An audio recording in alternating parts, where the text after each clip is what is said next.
Hatid ng FEBC, Paaralang Bayan sa Himpapawid ang Eskwela, online paaralan para sa mga bulilit ng tahanan.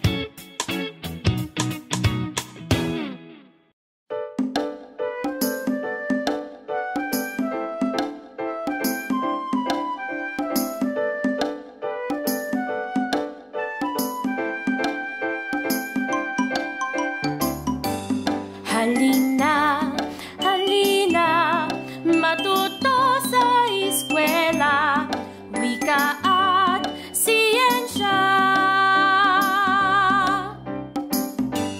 Halina, halina, matuto sa eskwela, sining at matematika. Tuklasin ang mga hiwaga ng mundong kinahaharapan. Makulay na kinabukasan, ito'y iyong makakamtan. Kakayanin natin ito, may saysay ang buhay mo. Magsikap at matuto, gamitin ang iyong talino. Halina, halina, matuto sa eskwela, wika at siyensya.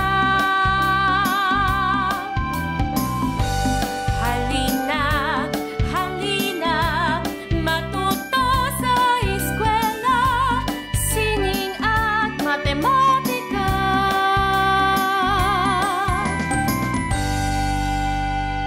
Hello! Magandang araw mga bata! Welcome sa Eskwela, online paaralan para sa mga bulilit ng tahanan. Sino-sino ba yung mga bulilit na yan?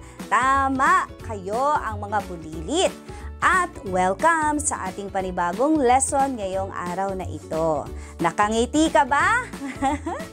Dapat nakangiti ha, dahil ang batang nakangiti ay handa lagi at nagiging bukas ang isipan sa mas maraming matututunan. O kaya, ngiti na.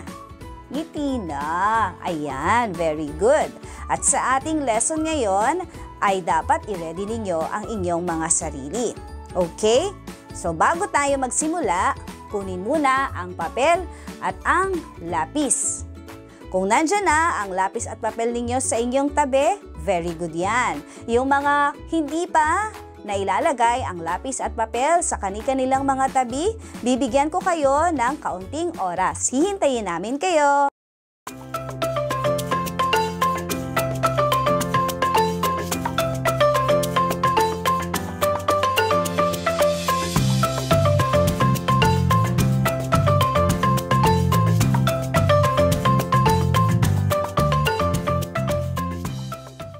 Ayan, very good.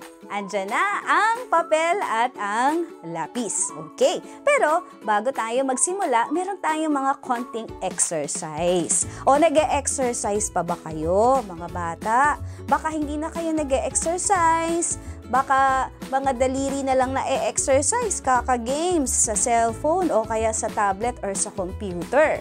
Nako, bawas-bawasan yun. Kailangan yun ng physical exercise. Ano ba yung physical exercise? Yan. So, ngayong araw, mag-e-exercise tayo. Kahit saang lugar ka naroroon, pakinggan mong maigi ang ating exercise. Okay? Ready na? Ready ka na ba? Ready ka na ba? Ready ka na ba? Okay, unang exercise natin ay itaas ang dalawang kamay, ang kaliwa at ang kanan. Itaas. Itaas pa. Itaas pa. Ayan, very good. At stretch. Stretch. Tumingkayad. Gamitin ang mga paa, tumingkayad. Stretch. Okay, mahusay yan na pamamaraan ng stretching. Another ay arms forward. Okay? Dalawang kamay ay naka-forward at yung isa ay yung kaliwa mo ay dadalhin papunta sa kanan. Yan. stretch mo, stretch. Hahawakan mo yung siko mo. Very good. Pupunta naman tayo sa kaliwa. Okay, yung kanang kamay ay pupunta sa kaliwang bahagi at hahawakan ng kaliwang kamay ang siko. Yan, para ma-stretch ang kamay. Bibilang tayo ng 1, 2, 3. Yan ang stretching sa kamay. Okay, yun namang ulo natin. Titingin tayo muna sa kaliwa, sa harap, sa kanan, sa taas, at sa baba. Ulitin natin ha. Ang ating ulo ay ipapaling sa kaliwa, sa harap, sa kanan, sa taas, at sa baba. Very good. Ngayon, mas gagalawin pa natin yung ulo natin. Okay, paiikutin natin. Pero hindi iikot hanggang likod ha. Baka naman na maiba yung pwesto ng inyong ulo. Okay, ganito lang, simple lang. Iikot ang ulo pakaliwa. Iikot ng dahan-dahan pakanan hanggang sa makarating sa harapan. Ulit. Iikot ang ulo pakaliwa. Papunta sa kanan dahan-dahan hanggang sa makarating sa harapan. Okay. Sarap ng pakiramdam, ano? Ganyan ang stretching. Okay, so ready na kayo sa inyong pag-exercise. Titingnan ko nga, talon nga kayo ng 5 ulit. Pag sinabi kong pagbilang kong 3, tatalon kayo ng 5 ulit. Okay? 1, 2, 3, talon! 1, 2, 3, 4, 5. Mahusay! Nakakasunod kayo sa instruction ni Teacher Jo. Ulit? Sige, yung ibang hindi nakasabay, uulitin natin ang 5 ulit na pagtalon. Pagbilang ko ng 3, tatalon kayo ng 5 ulit. Okay? 1, 2, 3,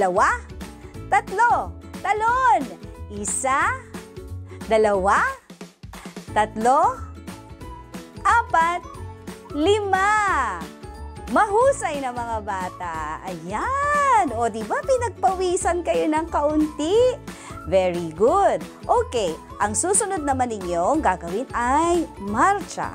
Sino ang marunong magmarcha dito? Aba, ginagaya na ako, mahusay magmarcha. Diba parang mga sundalo, nakakapagmarcha sila? Hanapin muna ang kaliwa. Nasaan ba ang kaliwa? Ang kaliwa ko ay ito. Ikaw, nasaan ang kaliwa mo? Ayan, sa iyong kaliwa, yan magsisimula ang pagtaas ng paa, susundan ng kanan. Sabay-sabay tayo. Pagbilang ko ng 3. 1, 2, 3. Marcha! Kaliwa, kaliwa, kaliwa, kanan, kaliwa. Kaliwa, kaliwa, kaliwa, kanan, kaliwa. Yan! Mahusay na pag-march. Tama na. Tama na yung pagmamarcha ninyo. Very good. At ang panghuli nating exercise ay jumping jack. Alam niyo ba yung jumping jack? Ganun. Okay. Kayo ay tatalon ng 5 ulit. Jumping jack. Pagbilang ko ng 3, kayo ay magja-jumping jack. Ready na? Parang hindi pa. Pakinggan ko nga. Ayun, ready na sila. 1, 2, 3, jumping jack. 1, 2, 3, 4, 5. Very good. Yan, pinawisan na ang mga bata. Hingi kayo ng pamunas ng pawis sa inyong mga kasama sa bahay. Punas muna, tapos inom ng tubig. At sa ating pagbabalik, magsisimula na tayo sa ating lesson. Ako si Teacher Jo Cabrera Alabastro.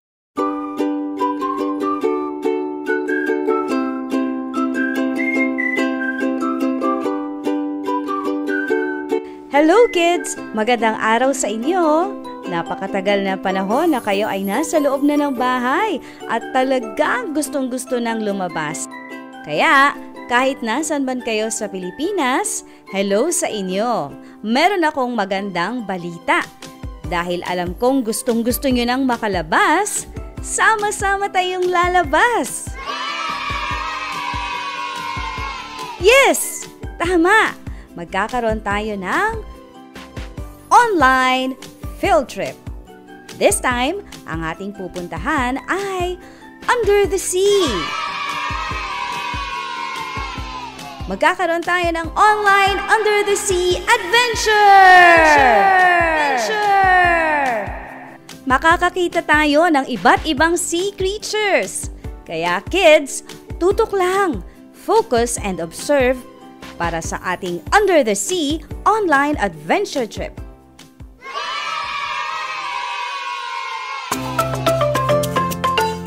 Ready na ba kayo? Nako, matutuwa kayo sa episode na to, lalo na yung parents ninyo kasi isa sa mga lesson natin ay ang familiarization sa mga isda na kinakain ninyo. Kumakain ba kayo ng isda? O dapat kumakain ng fish ha?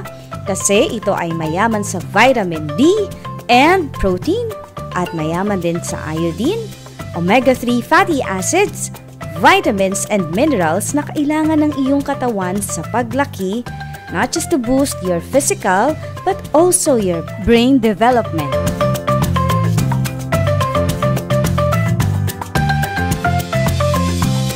Ready na ba kayo para sa ating online Under the Sea Adventure Trip?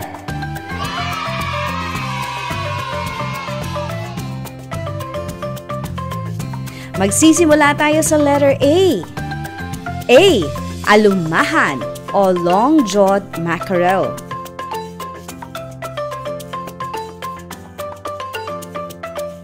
Masarap itong isda na to at galing ito sa family ng tuna.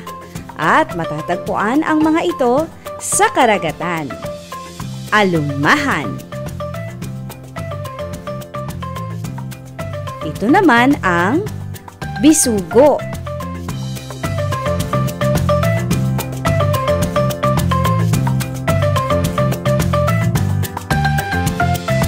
Mayroong kaunting pink, yellow, and silver color. Ang tawag dito ay bisugo o threadfin bream. Common rin ito sa dagat at maraming pwedeng klase ng luto ang mga bisugo.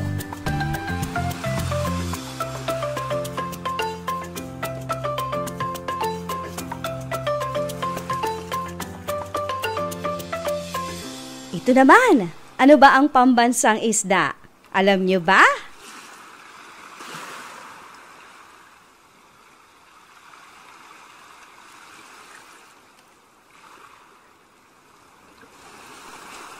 Tama! Bangus! Bangus o milkfish. Mahalaga ang bangus dahil it represents our country at ilan sa mga provinces na top producers ng isdang bangus ay ang Bulacan, Pangasinan, Capiz, Iloilo at Negros Occidental. This fish has olive green skin at meron itong silvery scales at milky white ang kaniyang bottom o yung ilalim o yung tiyan. Kaya ang tawag dito ay milkfish.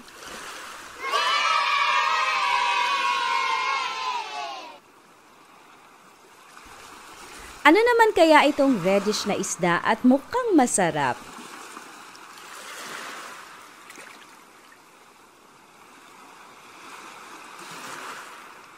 Ang tawag sa mga ito ay yellowtail fusilier.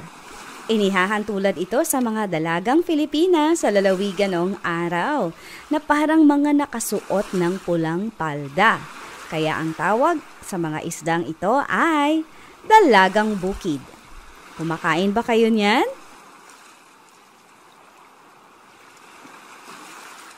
Ano naman itong maliliit na mga isda na kulay silver? Ito ay niluluto bilang paksiw, piniprito o pinapangat. Ano kaya ang tawag sa isdang ito? Tama, dilis. Dilis o anchovy ang tawag rito.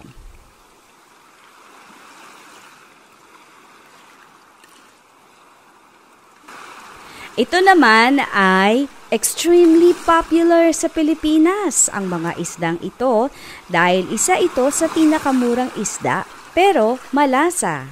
Ang tawag rito sa English ay mackerel scad o sa Tagalog ay galunggong. Galunggong.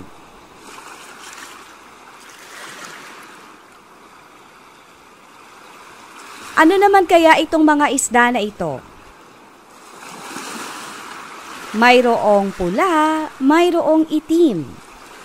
Ito ay tinatawag na high-valued fish dahil malinamnam at malaman. Ang tawag dito ay lapu-lapu o groupers. Ito naman ang maya-maya o red snapper. Ang malalapad at mga kulay pink na isda na ito ay maya-maya. Gaya ng lapu-lapu, tinatawag ring high-valued fish ang maya-maya o red snapper dahil masarap ang isdang ito, kaya medyo mahal sa market. Pwede itong gawing sweet and sour, pinirito, paksiw, sinigang at marami pang iba.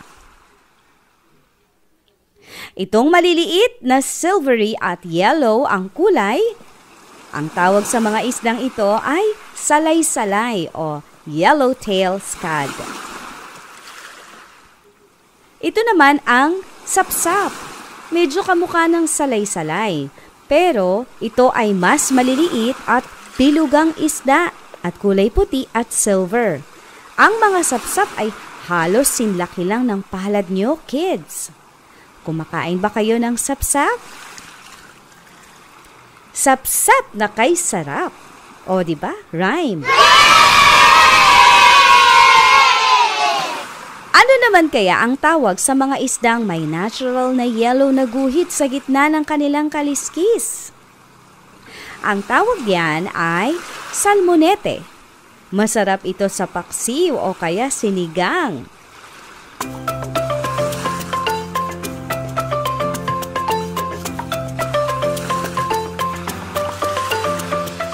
May tanong ako, kids. Ano ang tawag sa isdang nangangarate? Ano daw? Ano ang tawag sa isdang nangangarate? Di tilapia!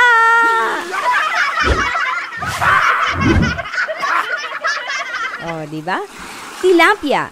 Pinakamarami ito sa ating archipelago at ang tawag dito ay tilapia o minsan ay St. Peter's fish. Matatagpuan ang mga ito sa dagat o kaya sa ilog. Ano namang isda ang matatagpuan sa Taal Lake? Ang tawag dito ay tawilis o Sardinella tawilis o sardinella. Ito ay endemic. Ito rin ay endemic o nabubuhay sa limited area lamang. Kaya kakaunti ang supply nito. Ito ay tinawag na endemic dahil nabubuhay ito sa limited area lamang. Kaya may time na naging kaunti ang supply nito at temporary na pinatigil muna ang paghuli sa mga tawilis. Kapag panahon kasi ng November at December, malamig ang tubig. Kaya ang ginagawa ng mga tawilis ay lumalangoy sila sa pinakailalim kung saan hindi na naaabot ng fishing nets.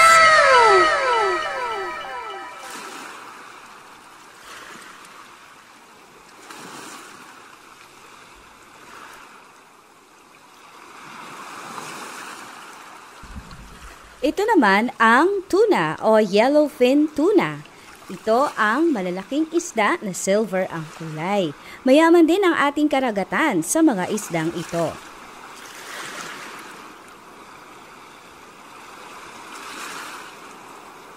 O kids, pumunta pa tayo sa iba pang under the sea creatures.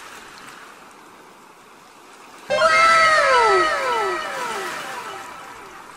Ang mga ito ay whale shark o butanding.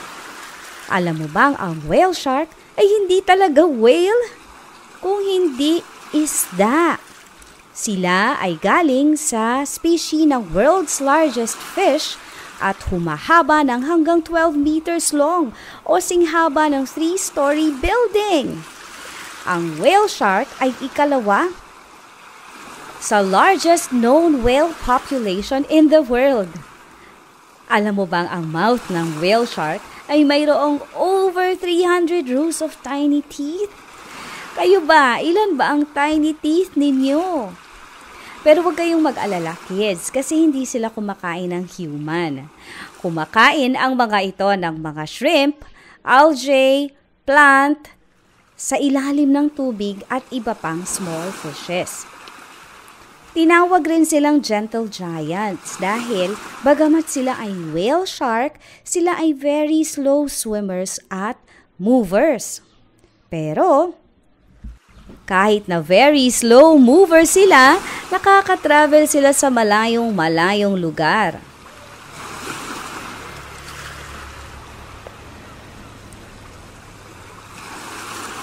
Also, ang whale shark can live a very, very long life. Kapag naalagaan sila ng tama, umaabot sila ng hanggang 150 years old. Wow! Matatagpuan ang butanding sa Leyte, Palawan, Sorsogon at Cebu. Ito naman ang mga dugong o sea cow o manatee.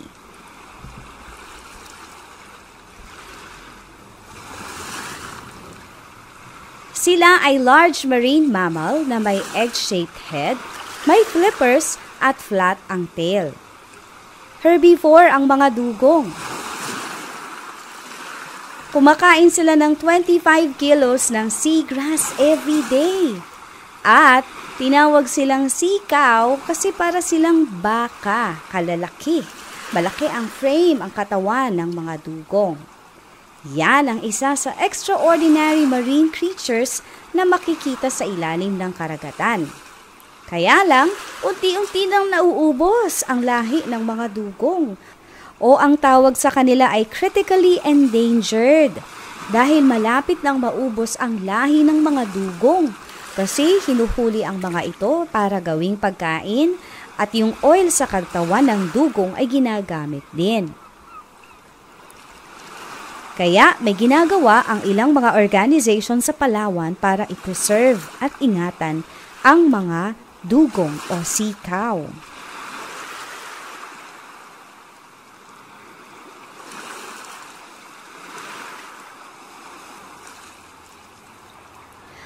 Ang nakakalungkot pa nito, maraming mga dugong ang natatrap sa fish cages at sa mga seaweed farm.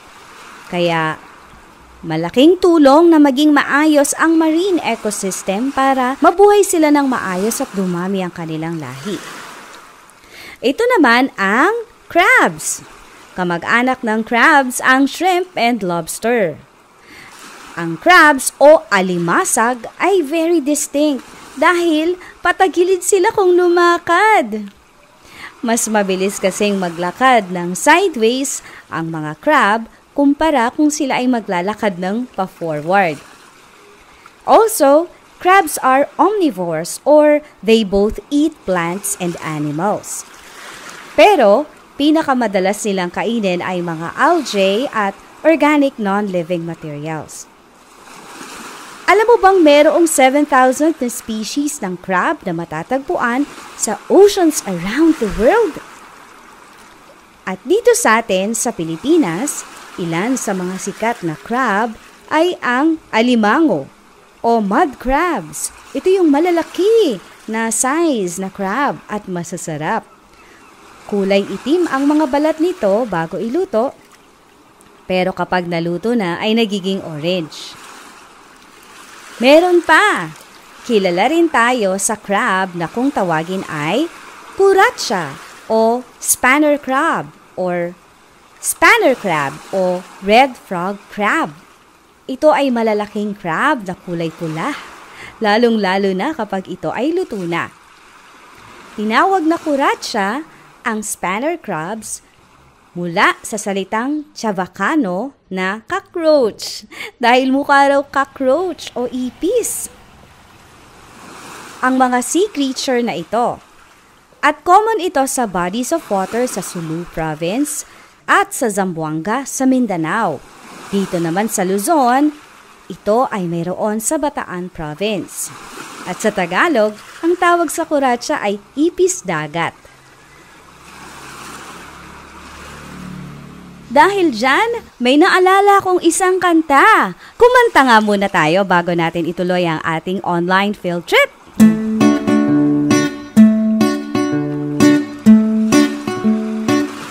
Tong, tong, tong, tong, pakitong, titong, alimango sa dagat. Malaki at masarap, mahirap, mahuli sa pagkat nangangagat. Tong, tong, tong, tong, pakitong, titong, alimango sa dagat. Malaki at masarap, mahirap, mahuli sa pagkat nangangagat. Alam niyo ba ang kantang ito? Kung kayo ay nakasabay, palakpakan ninyo ang inyong mga sarili. Very good!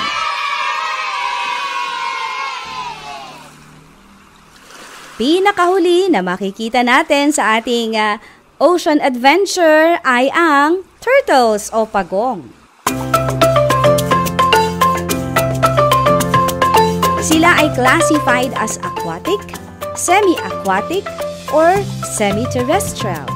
Ibig sabihin, meron sa mga ito pwedeng mabuhay sa tubig, mayroong pwedeng mabuhay sa tubig at sa lupa, at pwedeng mabuhay sa lupa at sa tubig. Kabilang ang turtle sa oldest animal in the world. Alam niyo ba na buhay na sila noong million years ago pa? Wow! And they are considered as one of the oldest group of reptiles.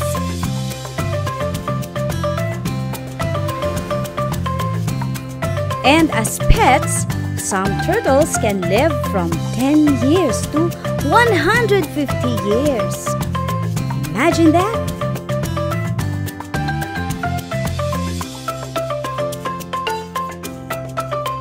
Kung inaakala mong turtles are silent animals, nagkakamali ka.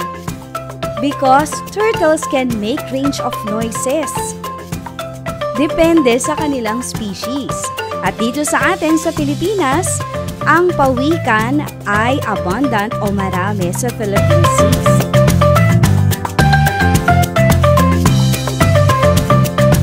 Actually, marami tayong turtles. Dahil 5 out of 7 marine turtle species in the world, mayroon ang Pilipinas.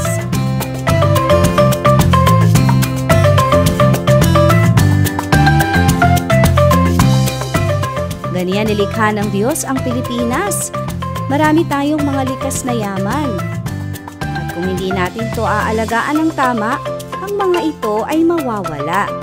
Kaya kayo, kids, habang bata pa kayo, tumulong kayo sa pag-preserve ng ating marine life.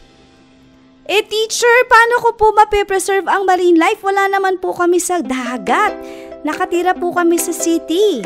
Magandang katanungan yan. Kasi kahit kayo ay nasa city, kahit malayo kayo sa dagat, you can still help the environment.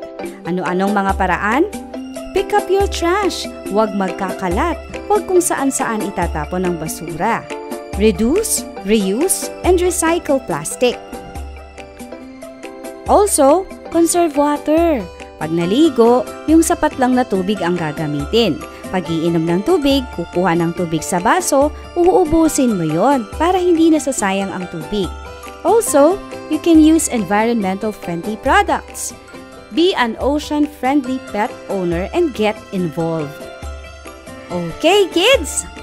Nag-enjoy ba kayo sa ating online ocean adventure? Ako din, hanggang sa susunod nating trip!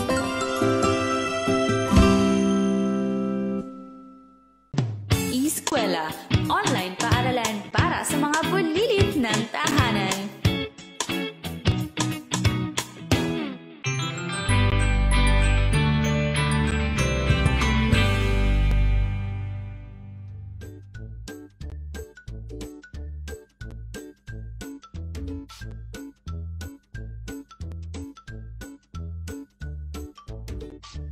Hi kids! Ako si Teacher Jo.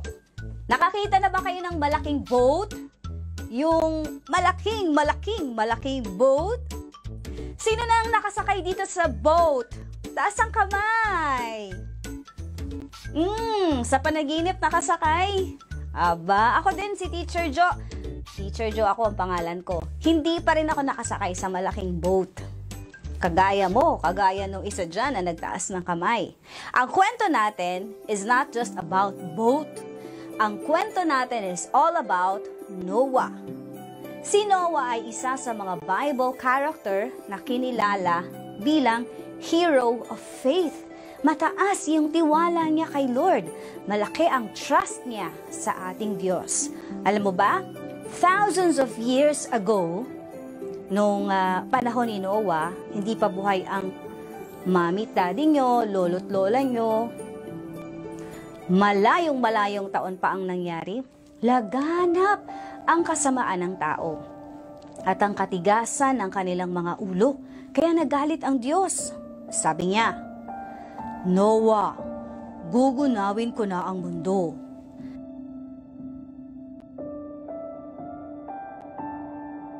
Lilipulin ko ang lahat ng tao at hayop na nasa lupa. Kumuha ka ng matibay na kahoy at gumawa ng malaking arko. At gumawa siya ng malaking arko. Hindi biro ang paggawa nito dahil kailangan niya ng maraming kahoy. At yung laki ng barko ay sinlaki ng mga mall na pinupuntahan nyo dati bago mag-COVID-19, bago kayo na-quarantine. Kaya, bago dumating ang malaking pagbaha, pinasakay na ni Noah ang kaniyang pamilya at ang mga 2 pares ng hayop sa arko. Kids, can you name some animals na nakikita ninyo sa ating screen? Okay, tama, merong elephant. Merong giraffe, may tiger, may horse, may chicken, may rabbit, at iba pang mga hayop. Especially, meron pang isa, merong birds, and many more. Pagkatapos nun ay nagsakay din si Noah ng iba't ibang klase ng mga pagkain para sa kaniyang family. At ang family ni Noah, kasama ng kaniyang mga alagang hayop at yung mga hayop na pinasakay sa kanya ng Diyos, ay na-lockdown. Na-lockdown sila sa loob. Na-quarantine din. Bawal lumabas. Bawal talagang lumabas doon dahil kapag lumabas ka, ano mangyayari sa'yo? Bahae. So, pwede kang malunod. Walang quarantine pass na hinihingi. Pero ngayon, sa atin, bawal lumabas Yung mga batang kagaya ninyo, mga bulingkit, bawal po kayong lumabas dahil sa pandemic. At baka kayo ay mahawaan ng COVID-19 virus o iba pang mga virus na posibleng mahawa sa inyong katawan. And so, 40 days and 40 nights silang nakakulong without looking at the outside world. Pero hindi kinalimutan ng Diyos si Noah at ang kaniyang pamilya.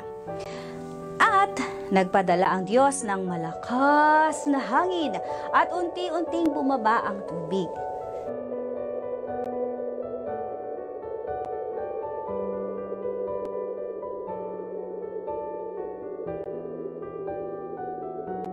Sa loob ng 150 days nila sa arko, finally, wala ng baha. After nilang ma-lockdown sa gitna ng baha sa maraming araw, wala silang makita kundi ang buong family lang at yung mga animal sa loob ng ark. Hindi sila makakasilip sa window. Hindi nila alam kung humupa na ba ang baha o bumaba na ba ang baha o tuyo na ang lupa.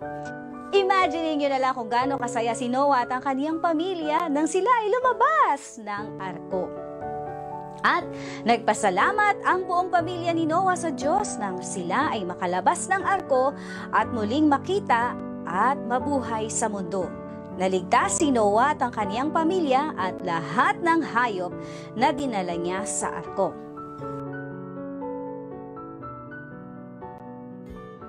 Sa ngayon, para tayong nasa loob ng ark. Pero ang kaibahan, meron tayong window. Meron tayong internet access that will allow us to travel to different places without even going out. Kahit nga kayo ngayon, nag-aaral kayo na nasa loob ng bahay. Gaya ng ginawa ng Diyos sa Noah family sa loob ng ark, ganun din ang gagawin niya sa inyo at ginagawa niya sa pamilya ninyo. May the Lord be your comfort, mga kids, habang kayo ay nasa loob ng inyong mga arko. Nasa loob ng inyong mga bahay.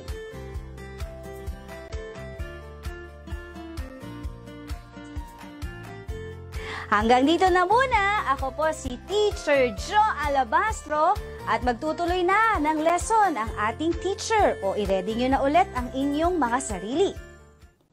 Hello! Welcome sa Eskwela, online paaralan para sa mga bulilit ng tahanan. Ako, si Coach Miko, ang magtuturo sa inyo ng exciting song today. Kasama natin si Kuya Josh on the piano. Ready na ba kayo? Our song for today is Naniniwala Ako. Ready? Let's begin. Part 1, line 1. Naniniwala ako. Kayo naman. Line 2. Naniniwala ako. Line 3. Naniniwala ako kay Jesus. Very good. Next line. Iingatan ako. Next. Tutulungan ako. Next. Yan ang kanyang pangako.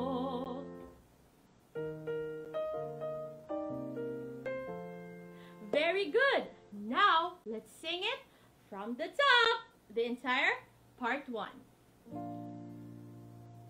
Naniniwala ako, naniniwala ako, naniniwala ako kay Jesus. Iingatan ako, tutulungan ako, yan ang kanyang pangako. Very good! Now, let's move on to part 2, line 1. Sapagkat ito ang sabi ng Biblia.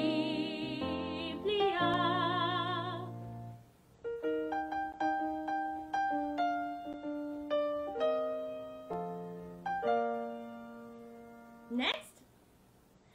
Na ako'y anak ng Diyos at mahal niyang talaga.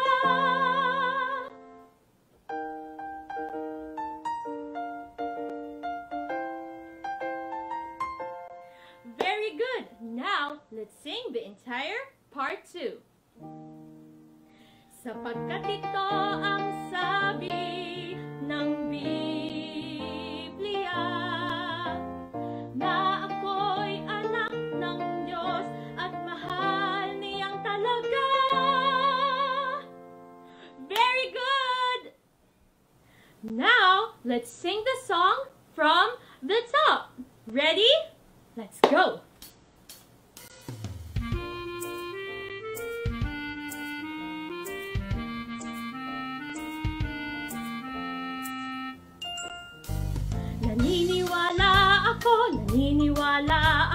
Naniniwala ako kay Jesus.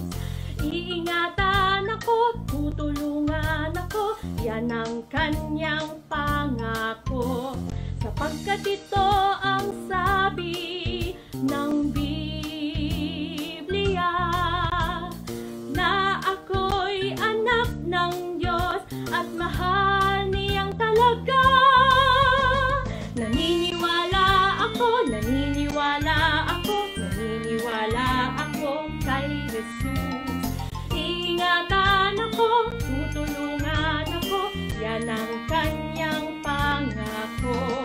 Sapagkat ito ang sabi ng Biblia, na ako'y anak ng Diyos at mahal niyang talaga. At mahal niyang talaga. At mahal niyang talaga. Very good! Sana nag-enjoy kayo dito sa ating kantahan sa Eskwela Online Paaralan para sa mga bulilit ng tahanan. Thank you, Kuya Josh! Ako ulit si Coach Miko at hanggang sa muli nating pag-aawitan. Paalam! Hello!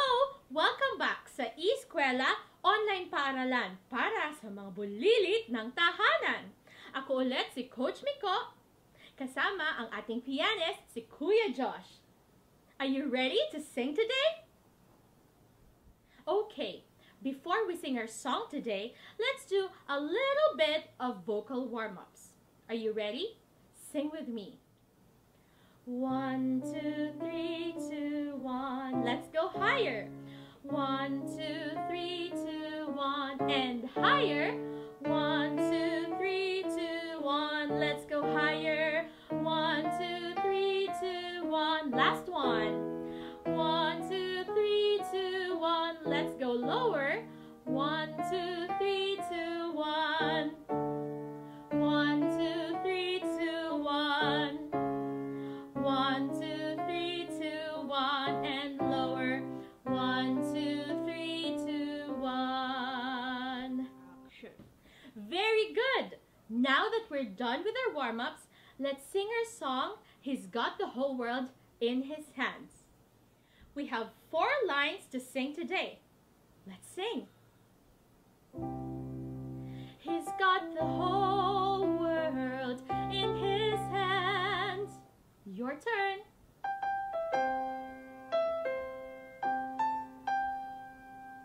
Next line. He's got the whole world in His hands.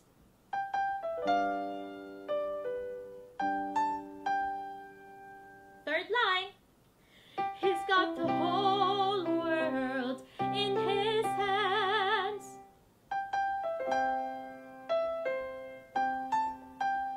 And last, He's got the whole world in His hands.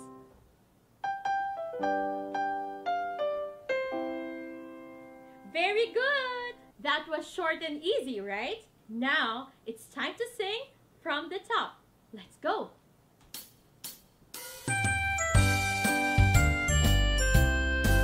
He's got the whole world in His hands. He's got the whole world in His hands. He's got the whole world in His hands. He's got the whole world in His hands. He's got the whole world in His hands. He's got the whole world in His hands. He's got the whole world in His hands. He's got the whole world in His hands. Very good!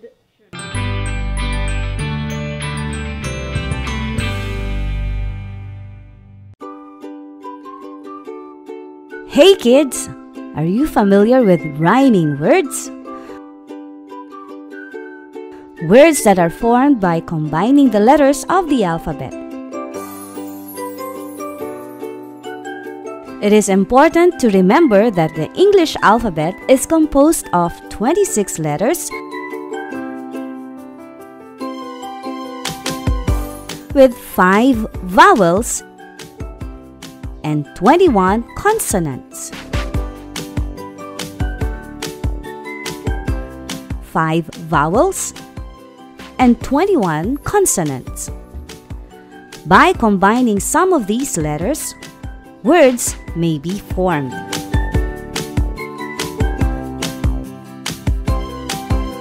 Rhyming words refer to 2 or more words having the same ending sounds.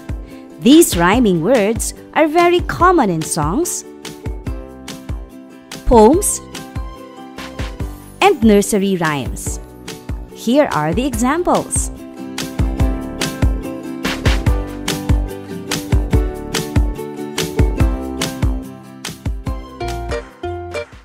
Car, bar. Rice, rice. Pet, get. Tree, free. Case, vase. Red, bed. Bag, tag. Pan, fan. Jet, net. Kit, bit. Set, net. Play, clay. Read, lead. Jam, ham. Shell, bell. Cup, pop. Hen, pen. Sail, tail. Bone, cone.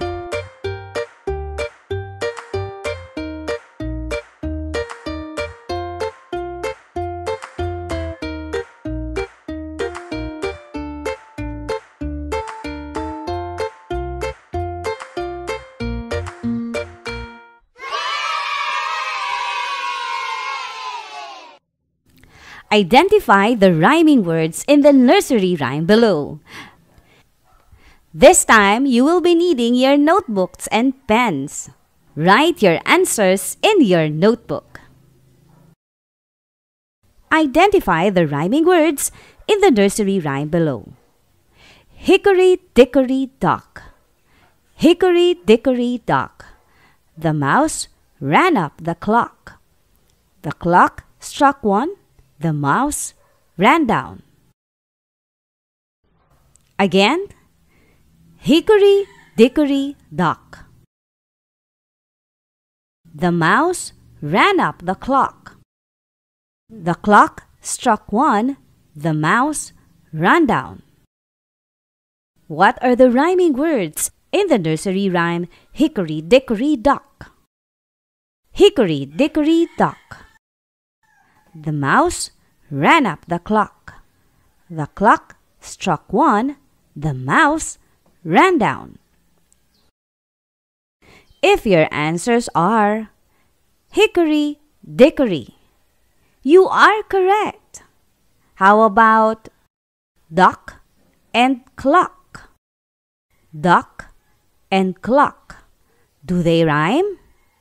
Very good.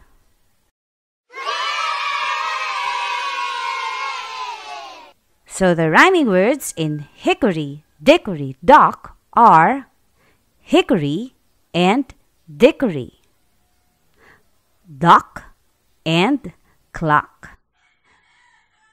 Very good.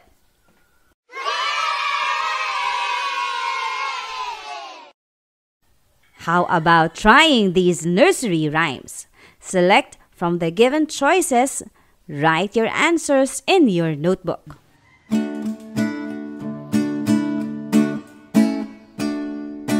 Jack and Jill went up the hill to fetch a pail of water. Jack fell down and broke his crown, and Jill came tumbling after. La la la la la la la, la la la la la la la, la la la la la la la, and Jill came tumbling after. Jack and Jill went up the hill to fetch a pail of water. Jack fell down and broke his crown, and Jill came tumbling after.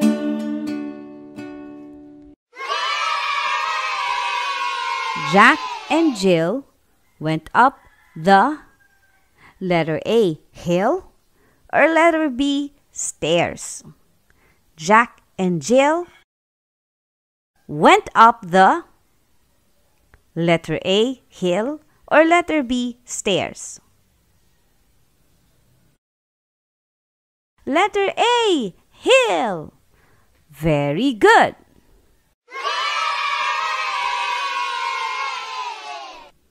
Because Jill and hill are rhyming words.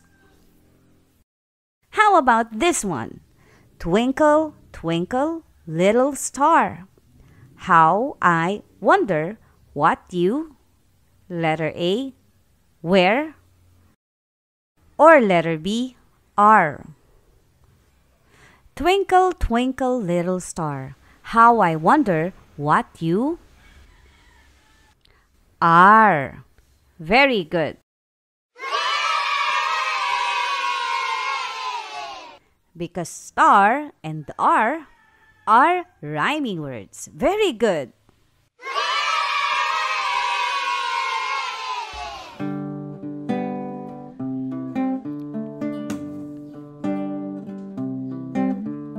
Humpty Dumpty sat on a wall. Humpty Dumpty had a great fall. All the king's horses and all the king's men couldn't put Humpty Dumpty together again. Humpty Dumpty sat on a wall. Humpty Dumpty had a great fall. All the king's horses and all the king's men couldn't put Humpty Dumpty together again.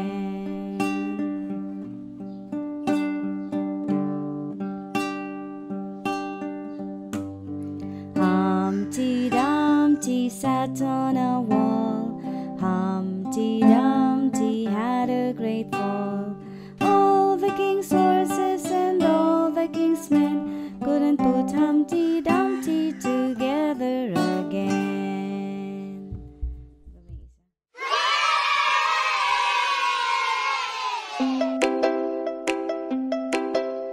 Humpty Dumpty sat on a wall.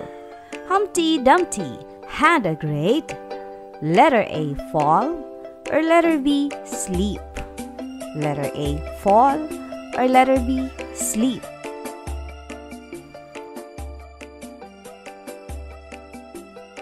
If your answer is letter A or fall, you are correct because wall and fall are both rhyming words. Let's try another one. A sailor went to sea to see what he could see. But all he could see was the bottom of the deep blue sea. What are the rhyming words? Did you hear the rhyming words? If your answers are C and C, you are correct.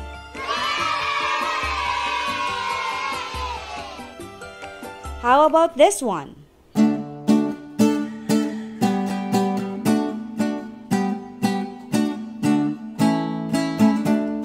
Baba Black Sheep, have you any wool?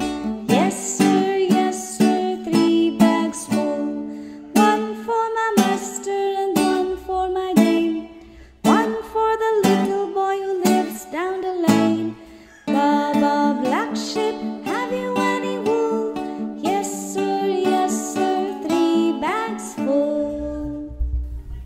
Can you tell me what are the rhyming words?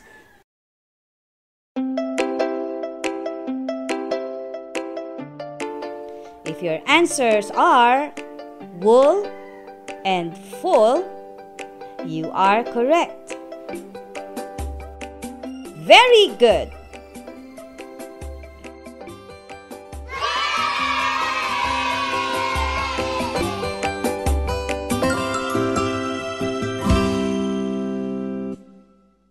Na-enjoy niyo ba ang lesson natin ngayong araw na to? May mga kailangan ba kayong balik-aralan? Tamang-tama dahil nariyan ang inyong mga magulang at mga kasama sa bahay para tulungan kayo dun sa mga lesson na nahirapan kayo.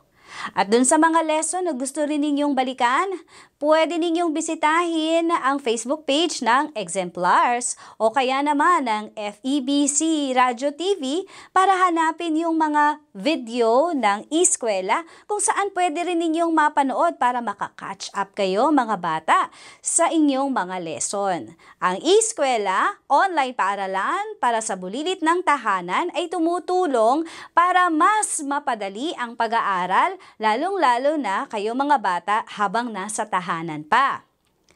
At umaasa kami na bawat lesson ay meron kayong naiuuwi na mga aralin na mga life skill na tututunan sa inyong mga buhay. At nananatiling masaya sa loob ng tahanan, masaya at ligtas. Nag-aalala ba kayo sa inyong future o sa mga darating na panahon? Makakalabas pa po ba ako, Mami? Makakapasok pa po ba ako sa school?